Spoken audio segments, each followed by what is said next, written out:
Awesome. Yay. So today we have Rainier Wylde, which has been something I've been super stoked about. A writer, a mentor, and a teacher with groups and individuals who really works on embodying their purpose and helping them achieve kind of like their highest selves. Um, my boyfriend wants to say from me that he loves your Instagram so much. I couldn't leave this interview without saying that. He was like, I am obsessed with how he talks about a broad topic, then you swipe and it gets deeper, swipes again, gets deeper. So that's his little fangirl moment from from me.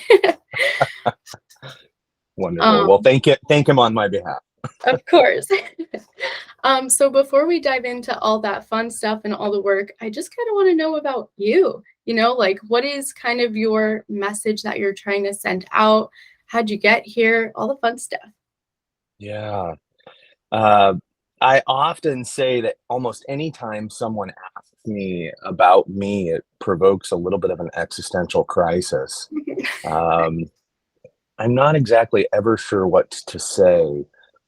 I think as far as my message, that feels really clear to me. And maybe that's important. I think a lot of us get lost in our identities. Mm, And of course, I don't mind talking to you about myself, but I'm sitting here and I'm thinking how often we talk about ourselves, how much we emphasize these rather defined and defendable roles and structures of who we imagine ourselves to be, and the message gets lost in it. So maybe before I talk about myself, I would simply say this: life runs out on us. mm, Use it up while you mhm. can. That's the message. The message is finding life before there's death. I grew up in a evangelical Christian environment. My father, who just recently passed away, was a televangelist, and I remember as a little boy being surrounded by a lot of people talking about, is there life after death? And Mm, what comes after death? And I think that's a boring question. I think the real interesting question is there life before death? And mm. what would you do if you knew this next moment mattered more than any other? And I mentioned my father's passing. It was just 2 weeks ago, and I keep thinking Sending about. Oh, well, thank you. It was a really instructive time, and as I watched him pass, as I watched that precious moment, I kept thinking about his last breath, the last labored moments, him tapping out Morse code on his fingers after his voice stopped working. mm, And I think of how every moment mattered to him. And you don't think about that till you're up against the end. We think about the next moment. Tomorrow is the best day to do anything. mhm, But what if this moment was the very last opportunity you had? Who would you smile at? mhm. Who would you tell I love you to? Whose hand would you hold? What would you do? And I think we have to start to think like that. So that's the message. As far as me, I'm a father of 4 kids. Um, I'm a writer. I've been married 2 times, blown up a handful of relationships, large businesses, We all. corporations, communities. I've been through it. I've lived enough to have a history in life. Um, I think I get to spend my days helping women and men transform their life in the most remarkable of ways. That's what I I love to do. I love that so much. Yeah, that's always a big thing when you're able to give what you have within you and share it with other people. And as someone who has read your work and everything, we appreciate that so much. So thank you. So what big life events or maybe even your childhood, since we touched on that, has impacted maybe your views as to like, just life and appreciating the small moments? Because I think it's something that takes people a little more time to get to sometimes. So were there any big like aha moments that you realized I really need to change my ways? Yeah. Well, I do think that some of those things begin early on. My own grandfather died in a very untimely and surprising way when I was 3 years old. So some of my very first memories really have to do with this sense of holding on to the preciousness of life. I remember my father saying that. One of my first memories is 3.5 years old, hearing my father say, remember this, remember everything, because it's going to slip by. I recall that very vividly in my mind. Mm. And so I think there was a sense of the resolute urgency of now that was kind of always instilled. And as I look back on my life, I think I wanted to live like a character in a novel. Mm. Uh, and, eventually around 18, I traded freedom for safety. I traded being for belonging. Most of us do in our adolescence. I got married very early. I went to a college to please my father. And I settled down. I became a householder. I became someone who had who was a settler in life. I stopped being a pioneer. I was a settler. Mhm. And I think that when I was about 28 years old, I remember having this jarring moment where I walk into my house. I see this picture on the wall of a family, a beautiful family. I recognized that was my wife, those were my kids, but who was that man? I didn't recognize him. Oof. He looked like a settler. And I didn't feel like that. And I didn't want to be that. I wanted to be that character in a novel that I had longed to be as a child. And so I said, I'm going to make something of myself. I'm going to do something. So around 28 years old, I began to actively leave a lot of the structures that had defined me for about a decade. And I began to peel away from those places. It cost a lot. There was a lot of pain involved, but that was a real transition moment. I think of another transition moment when I was about 36 years old. I had certainly re-identified. I had done a lot. And I had, as a character in a novel, I had lived like that. I hadn't really counted the cost. The collateral damage was pretty high, and my shadow was largely undealt with. Mm. And that created a wonderful series of calamities for myself. And as the boulder that I lassoed and pulled down on my head was collapsing onto me, I remember kind of gasping for air. Like, my Mhm. God, will this end? Will this moment ever end? And suddenly I realized, no, it won't end. You have to fall in love with life. And Mm. so that was really like the big aha moment for me. Yeah, Love life as it is. I love that. Wow, you definitely have quite the story. And you talk about the shadow following you, and something I see all over your page is shadow integration. So for people that may not know what that really is and what that entails, can you give us kind of an example of what is shadow integration? How do you apply shadow work? Mhm. A lot of us think of our shadow as our inner demon, and it's really not that at all. I mean, I think many of us would like to be rid of those things, but the truth is, the shadow is that which we conceal that points to the reality that there's more going on to us than meets the eye. When Mm. we're very young, we make a series of concessions, like I was talking about a moment ago, in order to belong. We cut away parts of our vast and limitless potential in order to fit in, right? As children, we are so expansive. My God, I've had four of them. I can attest that each one of them, up until about second grade, thinks they're an artist or a writer or an astronaut or the president. But that starts to fade away. And for many of us, those realities start to fade away further and further and further, and then we're just like a tax person. Which, there's Yeah. nothing wrong if you're an accountant, but I don't think any of us dreamed of being that in second grade. Mhm. We cut away parts of our life in order to make things work, in order to live in quote reality. And we cut those parts away, and they kind of fall into the basement. Parts of ourselves, like desires, like um, like longings, things that are a little too extreme that might even frighten people, like anger or even lust. Mm. We cut away all of these things so that we can fit in, so that we can belong. But they don't really go away. They hide there in the basement, and they have their own kind of shelf life there. I Mhm. like to imagine that there in the basement they grow, kind of, and get overgrown. They kind of take on a mossy like feature, and Mhm. get real gangly. And then, when you open the basement door in your life, when something happens, they burst out. And all of a sudden we're faced with all kinds of stuff. And we go, oh my gosh, this is horrible. Put Mhm. this creature back in the basement and lock him away so no one. And we get a lot of reinforcement for that. Mhm. Everyone goes, please cut that away. Bob, your alcoholism is ruining us.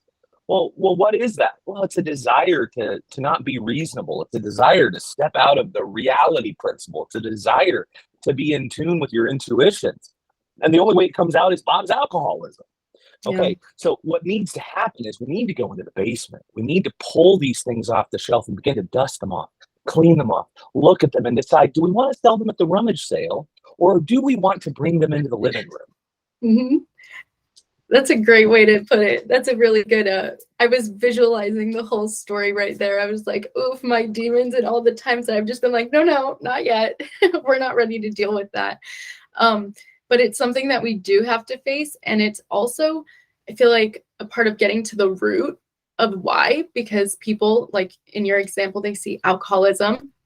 They're just like, oh, he has an addictive personality, but it may not have been formed that way, like what is beneath the alcohol, what is the internal experience that's going on that's causing someone to run to alcohol, so it's not always just like this one tone situation that we see of he drinks too much alcohol, it's hurting me. It's like, no, what's the meat, like what can we pull out of this to uncover this big story, and then maybe eventually we satisfy that root that we're actually longing for. And now we don't need alcohol anyway, because we're not That's right. suppressing our needs, our wants, our desires. We're honoring it, we're seeing it, and we're kind of fueling it, but in a more healthy way maybe than That's alcoholism. right. So I really like how you talked about that. And that brings me to like society, I guess. And I know because we are taught a lot of times to push it away, we're learned to, you listen to what you're told and you walk that line. And sometimes we're almost shamed to, divvy off and figure stuff out on our own. So that kind of plays into our emotions as well and how we deal with that. So if you could change one thing about the way society like views and handles emotional distress that we may feel, what would it be? Yeah. I think the noise of society is so loud that in order to be an individual, we have to turn up the volume on all of our emotions. So Mm, today, people don't really want to be happy. They want to experience ecstasy. People don't really want to experience anything like contentment. They want to experience dizzying mm, enlightenment. People don't get sad anymore. They get despairing. People aren't angry. They're rage filled. All of our emotions have been turned up to an 11, mm, right? And in part, that's actually because we've lost the holding spaces, the environments of evolutionary adaptivity, the attachments with our earliest caregivers and our environments that were to hold us and make us feel secure when we were very, very young. Society is really the repression of the individual, but it's also the elimination of true community. We have mm, too little community and too few individuals. We need more individuals and we need more community, mhm, both.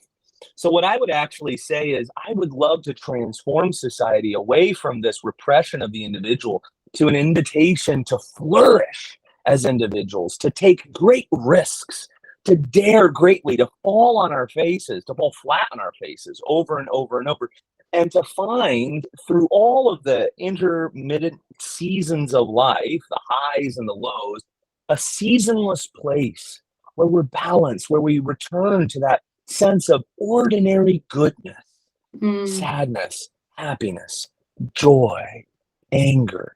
Really, just core emotions that don't have to be at their extreme edges. And this happens as we form a sense of self in communion with others. Wow. Yeah, I definitely feel the extreme. And it's almost like we don't feel heard, so we have to yell. If you're not going to listen, I have to yell what I'm feeling. And that wouldn't happen if we could just accept, oh, that person is sad. I'm holding space for that sadness. I'm not trying to change it, not trying to transform it, not trying to cover it either. It's just there to be. If we were sometimes, I mean, this is at least how I feel. If I was heard the first time and accepted the first time that I say, hey, I'm sad, I wouldn't have to be, throwing the tantrum and raging and saying, hey, I'm sad. Listen to it, like feel it, accept that this is what is going on inside of me. I don't want to have to prove it. And yeah, that's something I feel a lot, which you just made me realize is when I don't feel validated in my feelings, and people try to cover it and just say, oh no, it's okay. It's like, no, now I'm going to just take it up a notch so you really know. And I've definitely been doing that before. So thanks for shedding light on that one.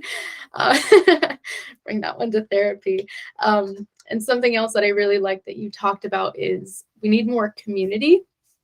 That's something I was dying to talk to you about, because I personally feel like we live in a very individual kind of society of, especially during this time period. I don't know if I'm just like realizing it now, but it seems very much like if someone doesn't fit your box, then you just push them away instead of kind of welcoming it.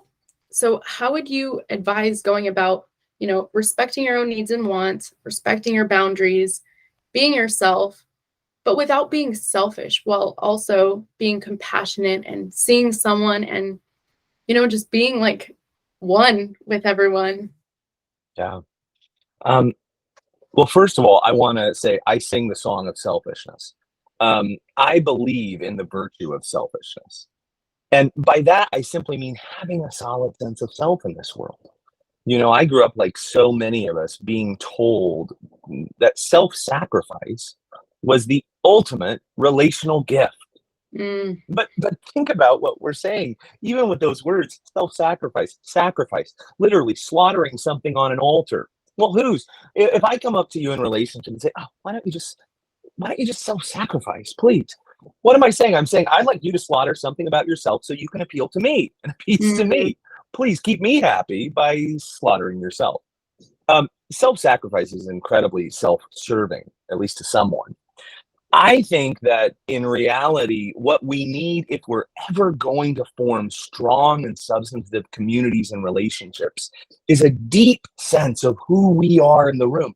Listen, one of the reasons why we don't have profound or connective relationships or communities today is actually because you have a lot of people who have no clue who they are. They mm. can't even maintain their own sense of self. So how can they be in relationship? So if you think about what we need in relationship, well, for one thing, you need to know where someone stands, right? In order to really correspond to you, I have to know that I'm interacting with someone I see, someone of substance, someone who has boundaries of self. But if you don't, then I'm not actually connected to anything, Mm, right? And so, unfortunately, we've developed a great society that I don't think is individual at all. I think it's isolated. And there's a I, difference, mm, right? You have people who are isolated from one another. They're also isolated from themselves. Friedrich Nietzsche is reported to have said that some people are thought to have multiple selves. The truth is most people have no self at all. And I mm, love that. That's the reality. We're dealing with people who are an amalgam of voices. What voices? Well, the voices of caregivers, the voices of authorities, the voices of the state, the voices of religion, the voices of corporate consumerism, all bombarding us. And here's the truly miserable part of it all. We think it's our own voice, mm-hmm. right? Yeah. Like I hear a voice inside my head. And recently I told my partner, I said, gosh, I really want one of those new Ford Broncos. And she said, of course you do. Everybody else who saw the same commercial does. Right? We think it's I wanting. It's not at all. It's not I. It's what we've been marketed. It's what we've been told we must have. So and I should say here that in part this is coming from my lived experience. I spent part of my 20s living in intentional community with about 50 other adults. We lived near one another, we worked together, we raised our children together. It was a profound Mm, and beautiful time of proximate community. It's very countercultural today to have grown ass adults all being in intentional relationship together, making choices that include one another. And we did it. It was a beautiful time. But what I noticed inevitably was that the people who were the real troublemakers in it all, the people who were most fractious, were the people who said they loved community the most. And why mm, is that? Well, in part, they needed community somehow to escape their problems. They couldn't take responsibility for their own life.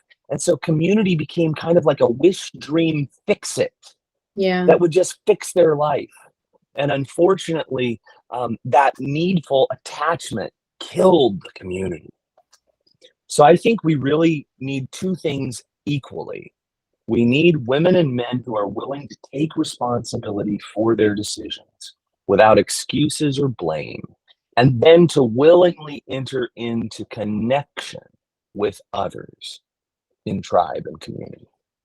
I love that. That was like a big mind blow. I like how you talked about isolation versus, being individual, because I guess that is the right word. When I was going over the questions, it still wasn't like the word, but it was the closest thing that I could feel aligned with what I was trying to say. So you put that perfectly. And it is hard to connect with other people if you don't connect to yourself. It's almost impossible to do so because you're connecting from a place of lack of knowing. You're connecting thinking this is the person I should be connected with, because again, you're basing it off of what you think is your voice, but it's not. Then you're connecting with someone who you're not actually connected to. And now you're both upset. I love that you talk all about relationships and love on your Instagram. I love love. I love learning about it. I want to be like a love expert if there ever was one. And there's so many definitions and different interpretations on love. So what would you kind of describe your idea or sense of love to be? Mm. Well, love is such a complex emotion. And when we talk about the difference between feelings and emotions, a feeling is something that happens in your body, right? And so I can say that I have this experience of loving that occurs in my body. I remember telling a therapist once that love felt like fear in my body. And I think for Mm, most of us who are anxiously attached, that sure is true. Love feels a hell of a lot like fear at some point in time. But I think the reality is that our feeling states are really a physiological experience. But an emotion is something much more complicated than that. An emotion is awareness of this physiological experience plus a set of interpretations or thoughts, plus my volitional choices of what I will do with those thoughts. So actually, the difference between love as a feeling and love as an emotion is pretty vast. Love as an emotion requires an immense amount of security. It requires an immense amount of confidence that you can give of yourself. What I would say the simplest definition of love as a complex emotion is love is the decision to willingly be loving to another person. mm, I've had a lot of moments where I've suddenly fallen in a state of loving with a girl walking down the street. Our eyes met for 5 seconds, and I was suddenly monogamous for her, and then she walked away from me. How dare she betray me? yeah. And that was the end of our beautiful relationship. But the reality is, love is far bigger than that. I remember when I was telling my partner many years ago now that I was in love with her. It was a real big moment. I had gotten out of a marriage. I had fumbled my way through some pretty pretty disastrous post-marriage relationships, and now here I was standing in front of the most beautiful woman who I'd ever met, and I'm kind of bumbling around with my words, and I remember saying, I love you.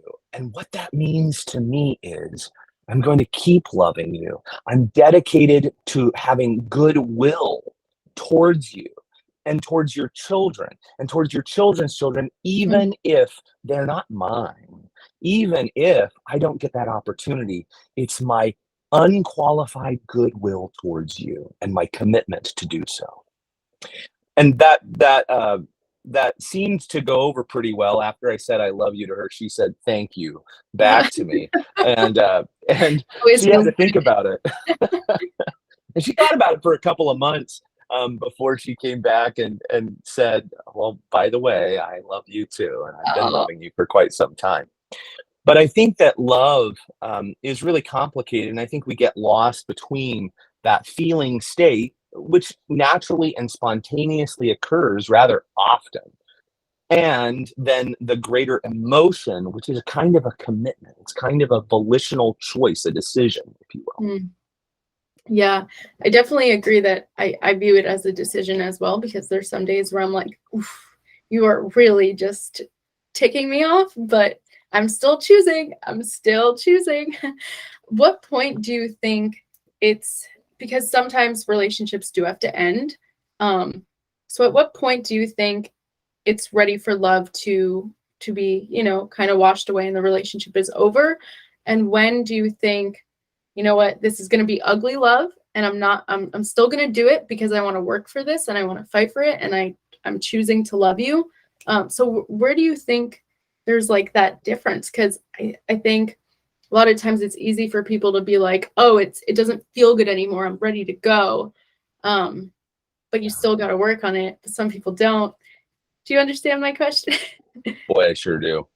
I think that I've been someone who's stayed and I've been someone who's left. You said earlier, I want to learn all I can about love. And the only way to learn about love is to love a lot in life. It's to hurt. It's to be hurt. It's probably to do some hurting yourself. The only way that I know to learn about love is as kind of a hands-on assignment. And I think that when you're doing that hands-on learning, the reality is you're going to come in deep contact with moments where an ending is necessary. You know, I can think of several just off the top of my head where that ending was so painful, but so necessary. And one of the reasons why it was necessary is because what was at stake was an annihilation of the self.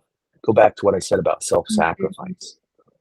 When the cost of the togetherness project is the self, it's not worth it. You lose the thing you love, you lose the thing they love if you have to annihilate your sense of self in order to be in that relationship. And I think many of us have been taught to compromise our values, to compromise our vision, perhaps even to wait, to stay at all costs. And I think we have to actually confront the fact that there comes a time when I look at myself and I say, if I have had to cut away parts of me in order to fit into this, it's actually not worth it. And to learn how to lovingly extricate yourself. I think back to a lover who I had at one point in time, and we were drifting apart. And it was kind of one of those things where one of us would say, "Oh, I gotta go," and then the other would say, "No, stay," and then they would say, "I don't think this is working," and the other would say, "Oh, no, please stay," and it was back and forth. And I remember really rallying, going to her doorstep, standing there and saying, "We can fight for this." And she said something I'll never forget. She said, "That's true, but I don't want a relationship defined by fighting, even if it's fighting for the relationship." And I think a lot of us have kind of violent approaches to love where we're fighting to keep it. I don't think love should be a fight. I actually don't think love is a battlefield. I think love is a schoolroom where our lovers are our teachers. I think love is a hospital where lovers are our healers. But most of all, I think love is a home where we come back to a deep sense of self and reverence for others. I don't think it's a battlefield. That was so beautiful. It gave me chills down my arms. Oh, thank you for sharing that. That one's going to be sitting in my mind for a bit. Definitely a school, definitely a learning experience. You talked about compromise, and I saw that you discussed negotiating versus compromise. So to the average person, I think we've all learned that we're supposed to compromise. A relationship is made up of compromise. But to you, it's different. You don't view it as that. It's about negotiating. And it's something that when I read it, at first I was like, huh. And then I really read into it, kept doing all the swipes, and I was like, that makes total sense. How have I never realized that before? So can you dive a little bit deeper into that for people listening that have the same mindset as me, or what I used to have anyway? Yeah. Well, first of all, I think that there's two camps here. One of them is take no prisoners, no compromise. And the other is compromise. Yeah. And, right now, and I think you pointed to it earlier, I think Instagram culture, social media really is pushing pretty hard this take no prisoners. I Yes. recently saw some relational insta guru saying something about, if it's not a hell yes relationship, it's a hell no relationship. And I actually just wondered about the state of their relationships. I wondered if they had actually had one last longer than a few months at that point, and how their partner felt about it. Because quite honestly, I don't think you can go through life in that kind of take no prisoners way. Listen, life is filled with negotiations and missteps and regrets and apologies and having to backtrack and fall flat on your face. Love is so much more complicated than this take no prisoners kind of mentality. I don't think that's it. On the other hand, you have this compromise, compromise, compromise, Hmm. which, as a recovering people pleaser, as a recovering anxious attachment style, I can honestly tell you, I get compromise is a real thing. But here's the thing, compromise is almost always a lose lose approach, right? It usually involves abandoning some sense of self in order to make them happy. I can think Hmm. of any number examples, but you might take something like as simple as maybe your partner is very into, maybe you're very monogamous and they think, oh well, I'm polyamorous, and you say, I can make that work. I can make that work. And you try and it feels really awful. And every time you try it, it feels really, really bad. But you're like, well, God, love is a compromise. I've Hmm. got, I mean, it's good for her. And so maybe, I can just come along a step and figure it out. But like the more you go into it, the more it's like nails on a chalkboard. You confront your own shit. You do your own hard work. You go to your therapist multiple times. You're like, why can't I be polyamorous? What's wrong with me? You come to a point, nobody's forcing you. It's like I had this friend Eric, and I said, "Hey, do you want to go hiking?" He said, "Well, where?" And I told him the place, and it was the altitude was pretty high. It was up on a ledge, and he said, "Oh no." And I said, "What do you mean no?" And he goes, "Hey man, here's the deal. I know who I am in life. I don't like heights, and at this point, I have no need to go high. Like, it's not like there's something on the other side of this. I don't actually need to do it, and I'm fine with it." Here's the thing, that's a lot like life. Most of us kind of need to come to the place where, like, hey, I could probably do that, but I just don't want Yeah. to, and that's okay. Okay, so I think like we're too willing to compromise. What a negotiation is, though, a negotiation is something where we both walk away getting with something we want. Something we want. We both ask for something and get something. We both walk away as winners. I think mature relationships are all about that give and take. It's all about kind of that sense where you're able to actually say, okay, in order to get X, I'll give Y. Now, I recognize that's incredibly transactional. And Hmm. love at least includes transactions. I mean, Yeah. I hope that love is more than that. But God, it is at least that. Having been married at half of my life at various points in time, I can honestly say a lot of life boils down to, we'll do dishes for sex. Hmm. And I use that. That's actually never happened as far as that example goes. But I think that sometimes it can actually be that transactional. What do you want? What do I want? Let's make a deal. It's learning to work with people on sometimes not a very complicated level. Sometimes it's that simple. You do this, I do that, we're both happy. Okay, boom. You don't mind doing this, and I do, then you could do it. I don't mind doing that, then I'll do it, and you don't have to. It can get so overcomplicated, and it's something my dad would always talk about. Was my parents aren't together anymore, but he would say my mom would always cook and he would do the dishes. And that's just how it was, to create a sense of balance, because anytime there's a little imbalance, someone's going to feel like they're doing the compromising, they're losing out on something. Yeah. That's something that I am so like sensitive to, that I feel, maybe because I'm hyper aware of it, but I'm always looking for like, is this imbalanced? Are we both giving and both receiving? Tangent, but yeah, that's what I always think about. Let's see, we still have a little bit more time.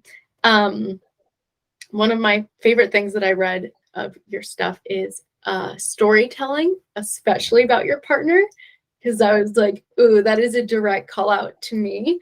I think I definitely do it, but now I'm aware of it, which is great. So now I know that I need to take a step back from it and reevaluate and see him for like, hey, this is who you are. This is the story I tell, but those two things aren't equal. How would you go about kind of recovering from the storytelling standpoint, especially if you have been hurt by that person? Like, I know that in past relationships, someone may have asked for a little more freedom, you know, and then in my head, I take it as, oh, you don't want to be with me. You just want all the freedom. All you care about is freedom. You don't care about a relationship. You only care about yourself. And then I create that story and then it runs. So how would you go about it when your emotions are kind of triggered by it? Well, first of all, there's not a lot of wise-mindedness when we're in our emotions. Mm. So what I would actually say is probably give yourself a shot to regulate your emotions first and then come back to working through the story. I also want to say something. You said we create the stories. I actually think it's the very reverse. I think the stories create us. I think that there are large, sweeping narratives that exist. They're like in the ether, and they are prowling around. Romeo and Juliet tragedies are prowling around looking to get their hooks into us. And the moment we buy into it, because whatever the payoff is high enough, we suddenly have the interesting experience of all of our memories, all of our experiences are now being used by these stories to tell it, right? I am transformed now into Romeo. You are now Juliet. Oh my God, the tragedy of it all, right? And we seem to almost follow these very ho-hum kind of redundant patterns, which are so predictable. How do we stop it is the question. How do we? Well, first we recognize it. We recognize it and how it's occurring. That takes a great deal of skill. I love what you just said, by the way. You said, oh, they asked for a little more freedom. And I took it as, so, one of the things that we have to realize is we process our experiences through interpretations, which may or may not have anything to do with what was just happening, right? In fact, my view of reality is not the same as reality. Yeah. And so there's a kind of humility that comes when we recognize that.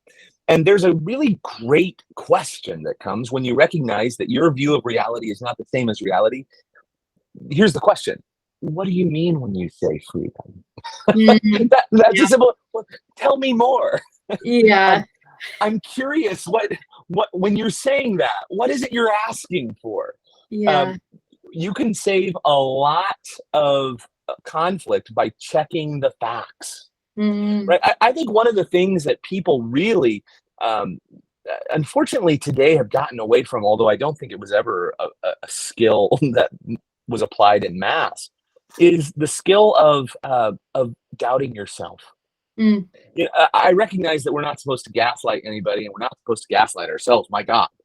But boy, I've got to tell you, there's a humility that comes when you can go, how do I know this? Yeah. Where did I get that idea? Where did that come from? Yeah. Right. And when I can begin to challenge those things, when I can begin to actively say, the story that I'm telling myself is. So that's a lot of the language I use. Right. So let's just say that my partner comes to me and she says, gosh, I want more freedom. I want more time to myself. And boy, my mind is off to the races at that point. I'm like 1,000 feet down. And I go, but I catch myself and I might say, I'm noticing in my body a real adrenaline rush. There's a clutch in my throat and kind of a knot in my stomach. I'm kind of interpreting that as a bit of a fight or flight. And I think the story that I'm telling myself that led me to that place is that you don't want to be in relationship to me. Now, I recognize that I didn't hear you say that, but that is in fact what's happening for me right now. And I'm just wanting to check the facts. Is that what you're saying? And if not, what is it that you're actually saying and where's it coming from? Now, Yeah. that may sound superhuman in the moment, but I got to tell you, the more you do it not in the moment, the more you practice that kind of language, the better you get about slowing time down in the moment. Listen, I had a real life experience of this. um, I practice this kind of relentless checking the facts and breaking my emotions down into physiological experiences as well as interpretations. I do that quite a bit as a part of my own daily practice. Well, one day my partner and I were really going at it. And, it wasn't just like a day, we had been going at it for months. And it was as low as we had ever been. And I don't know why, but I opened up, well, we had the same phone, and I simply pulled it up, and it was her phone, but I didn't know that. And I looked down, and there's messages to a couple of guys on there. Oof. Like she was reaching out, and they were totally tame. They were very tame. But Mhm. the thing was, she doesn't normally message guys. And so here I am on this very low day. We've just had an argument, and she's reaching out to others. And instantly, the story I told myself is she wants to be out of relationship with me. I'm not bringing her comfort, and she's turning to these other men for comfort. Mm, So, what I did was I walked into the other room and I said, "Hey, here's what happened. Here's the story I told myself about it. Can I ask you what actually occurred?" And I mm. said it just about that level. And honestly, it was the most beautiful moment. She addressed the reality. It brought such a tremendous repair, only because I was really able to slow down time. Yeah. Yeah.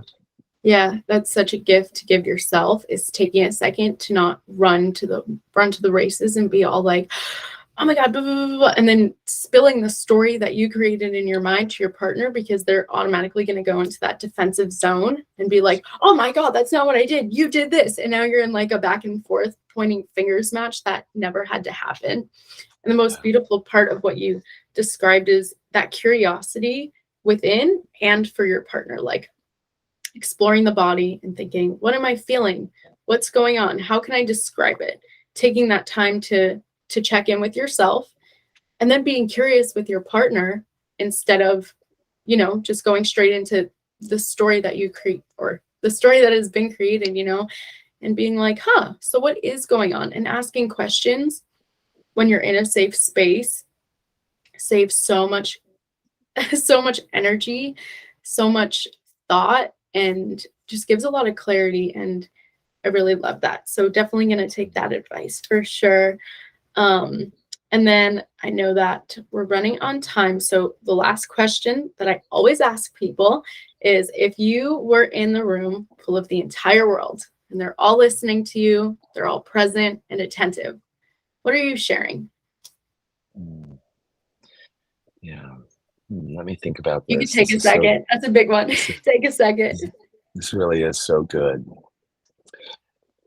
I think um, I think falling in love with life without coercing life, without controlling life, without making demands of it.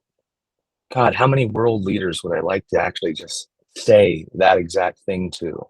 You don't have to arm wrestle life into submission. You don't have to play this game of dominance and control and winning and looking good and being right. You don't have to actually play those games. Why not instead fall in love with life as she is? The highs, the lows, the falling down, the getting up. If you can surrender, and that's really so much of what living is. It is a surrendering. I mentioned that my father passed away a couple of weeks ago, and I think that the thing that struck me, and I wrote about it afterwards, was that peace is letting go. But Mm, I don't just mean letting go of a relative who passed or a relationship that ended. I mean, peace is letting go of those stranglehold attachments. Peace is letting go of those um, hooks that are into you that say, "I want more, I need more, I've got to have bigger and better." And peace is letting go. mm, And really, all of life is a training ground to surrender to eventually your own physical experience of this life that you will eventually let go. And I tell you, I hope when I meet the end that I will not be bitter and clinging and regretful and hanging on and feeling like I just had passed through, right? I hope mm. that I didn't think I was just a tourist. I hope that the thing that dominated my life was that I made something real, in particular of myself, and that I got all the coins on all the levels, that Mm, I really saw life and can mm. surrender. Wow. If I was in that room, I think we'd all have chills. Oh, thank you. So thank you so much. That was beautiful as everything that you've talked about today. Definitely leaving here with a lot of insight, a lot of lessons, and a lot of work to do, which I'm very grateful for because we're here to work, we're here to grow. That's the goal. Where can my listeners find you? Because I know they're going to love you. Oh, awesome. Well, find me on Instagram at Rainier Wylde. You can also find me at my Substack, Into the Wild. That's Wild with a Wylde. And for those people who are looking to go deeper, looking to experience that sense of living fully and deeply in the here and now, I work one-on-one with individuals and couples, as well as do intermittent groups that I facilitate across the year. And um, it's such a pleasure to get to encounter people who want to transform their life. Yeah. Well, thank you so much for coming on. I'm going to have a little fangirl moment with my boyfriend after. I know he'll be Wonderful. super excited. So, yeah, thank you so much. And I hope you have a great rest of your day. It was a pleasure meeting with you. Thank you. You as well. It's been a real pleasure. Thank you.